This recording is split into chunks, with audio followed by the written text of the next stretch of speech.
Hello guys, मैं साहिल सम्राट। आपका अपना यूट्यूब चैनल साहिल सम्राट पर आज आप लोगों के लिए विद्युत मोटर का सचित्र वर्णन सिद्धांत सब कुछ लेकर आया हूँ। क्रिया विधि आज आप लोगों के लिए विद्युत मोटर का सचित्र वर्णन करेंगे। वीडियो अच्छी लगे तो लाइक करें, शेयर करें। अगर आप हमारे चैनल पर नए हैं तो सब्सक्राइब करें, सब्सक्राइब करना ना भूलें और बेल आइकन को प्रेस करें। आज आप लोगों के लिए विद्युत मोटर का सचित्र वर्णन सिद्धांत यानी सब कुछ मैं आज लेकर आया हूँ। कृपया वीडियो अच्छी लगे तो शेयर करें अपने दोस्तों को। एंड यूपी बोर्ड में कम से कम 7 नंबर का आता है। क्रिया विधि आएगी यूपी बोर्ड में। विद्युत मोटर का सचित्र वर्णन कीजिए, सिद्धांत कीजिए, क्रिया विधि कीजिए और आपसे पूछा जा सकता है इसका उपयोग भी बताइए। इसीलिए आज आप लोगों के लिए बहुत ही मेहनत करके वीडियो लाया हूँ। वीडियो अच्छी लगे तो लाइक ज़रूर करना, ठीक है। आप लोगों के लिए बहुत अच्छी वीडियो है। हाँ, अब पढ़ाना स्टार्ट करते हैं। विद्युत मोटर का सचित्र वर्णन। वो सिद्धांत क्या होता है? जब किसी कुंडली को विद्युत मोटर का सचित्र वर्णन करें।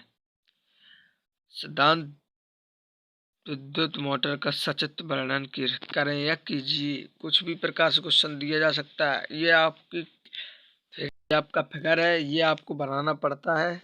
ये कुंडली है, एक आयताकार कुंडली होती है जो आपको दिख रहा है, और एन और एस नॉर्थ और साउथ होते हैं। जो कुंडली ए बी सी डी मैंने लिखा नहीं है, मतलब कुंडली ए बी सी होता है।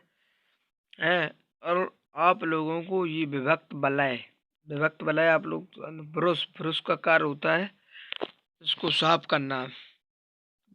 ब्रश विभक्त वलय दोनों साइड होता है।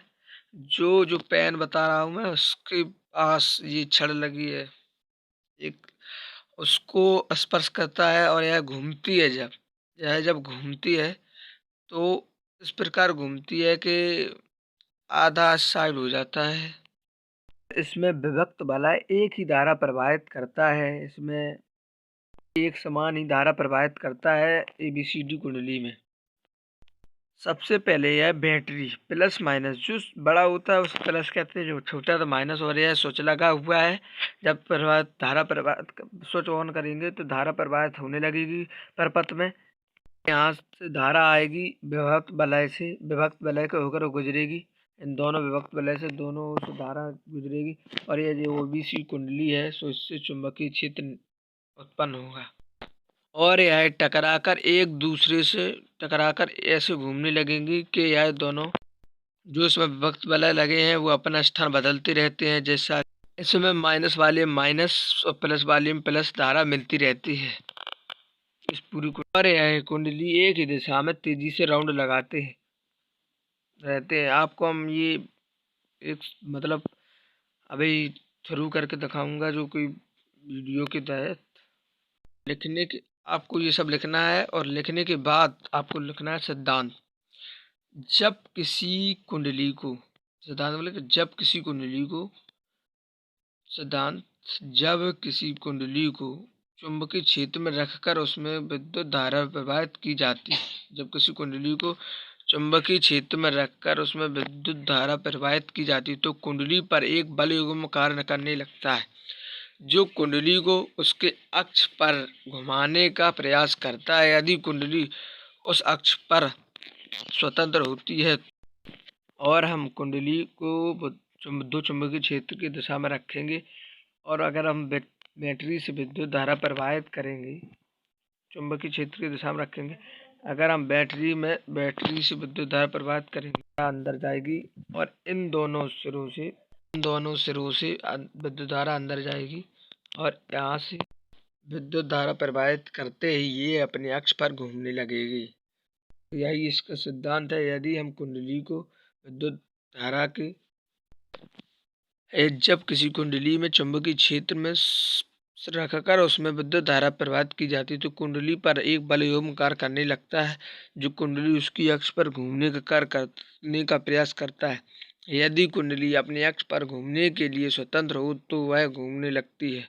विद्युत मोटर की अब क्रियाविधि बताऊंगा। जब कुंडली में विद्युत मोटर की क्रियाविधि है, आपको ये भी लिखनी पड़ेगी। जब कुंडली में विद्युत धारा प्रवाहित की जाती है तो कुंडली पर एक बल एवं कार्य करने लगता है और कुंडली वामावर्त घूमने लगती है। कुंडली में लगे विभक्त वलय कुंडली में धारा का एक ही मान रखते हैं, जिससे कुंडली एक ही ओर घूमती रहती है। इन विभक्त वलय की मदद से धारा की दिशा इस प्रकार रखी जाती है, दिशा में कार्य करे, अर्थात कुंडली एक ही दिशा में घूमे। और आपको ये बैटरी है, इसमें से समान धारा प्रवाहित की जाती है। विद्युत मोटर। विद्युत मोटर एक ऐसी घूर्णन युक्ति है जिसमें विद्युत ऊर्जा का यांत्रिक ऊर्जा में रूपांतरण होता है। विद्युत मोटर दक्षिण हस्त अंगुष्ठ नियम और फ्लेमिंग के बाएं हाथ के सिद्धांतों पर कार्य करती है। विद्युत मोटर में विद्युत रोधी तांबे के तार की एक आयताकार कुंडली ABCD होती है। इसे आर्मेचर कहते हैं। यह कुंडली किसी चुंबकीय क्षेत्र के दो ध्रुवों के बीच इस प्रकार रखी होती है कि इसकी भुजाएं AB और CD चुंबकीय क्षेत्र की दिशा के लंबवत रहे। कुंडली के दो सिरे विभक्त वलय के दो अर्ध भागों P और Q से संयोजित होते हैं। इन अर्ध भागों की भीतरी सतह विद्युत रोधी होती है तथा धुरी से जुड़ी होती है। P और Q के बाहरी चालक सिरे क्रमशः दो स्थिर चालक X और Y से स्पर्श करते हैं। ये ब्रश विद्युतीय परिपथ से जुड़े होते हैं।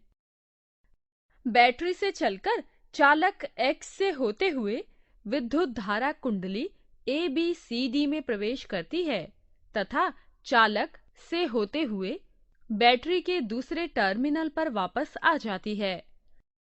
ध्यान दीजिए, कुंडली में विद्युत धारा इसकी भुजा AB में A से B की ओर प्रवाहित होती है। भुजा CD में यह C से D की ओर प्रवाहित होती है, अर्थात AB से होकर विद्युत धारा की दिशा विपरीत होती है। चुंबकीय क्षेत्र में रखे विद्युत धारावाही चालक पर आरोपित बल की दिशा ज्ञात करने के लिए फ्लेमिंग का वामहस्त नियम अनुप्रयुक्त करने पर हम पाते हैं कि भुजा AB पर आरोपित बल इसे अधोमुखी धकेलता है, जबकि भुजा CD पर आरोपित बल इसे ऊपरी मुखी धकेलता है। इस प्रकार किसी अक्ष पर घूमने के लिए स्वतंत्र कुंडली तथा धुरी वामावर्त घूर्णन कहते हैं। आधे घूर्णन में Q का संपर्क X से होता है और P का संपर्क Y से होता है। अतः कुंडली में विद्युत धारा उत्क्रमित होकर पथ DCBA के अनुदिश प्रवाहित होती है। विद्युत धारा के उत्क्रमित होने पर दोनों भुजाओं AB और CD पर आरोपित बलों की दिशाएं भी उत्क्रमित हो जाती हैं। इस प्रकार कुंडली की भुजा AB, जो पहले अधोमुखी धकेली गई थी, अब ऊपरी मुखी धकेली जाती है। इस कुंडली की भुजा CD, जो पहले ऊपरी मुखी धकेली गई, अब अधोमुखी धकेली जाती है।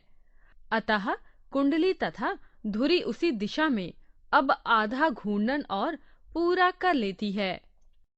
यदि कुंडली निरंतर रूप से घूमती रहती है तो विद्युत धारा को यांत्रिक ऊर्जा में परिवर्तित कर देती है।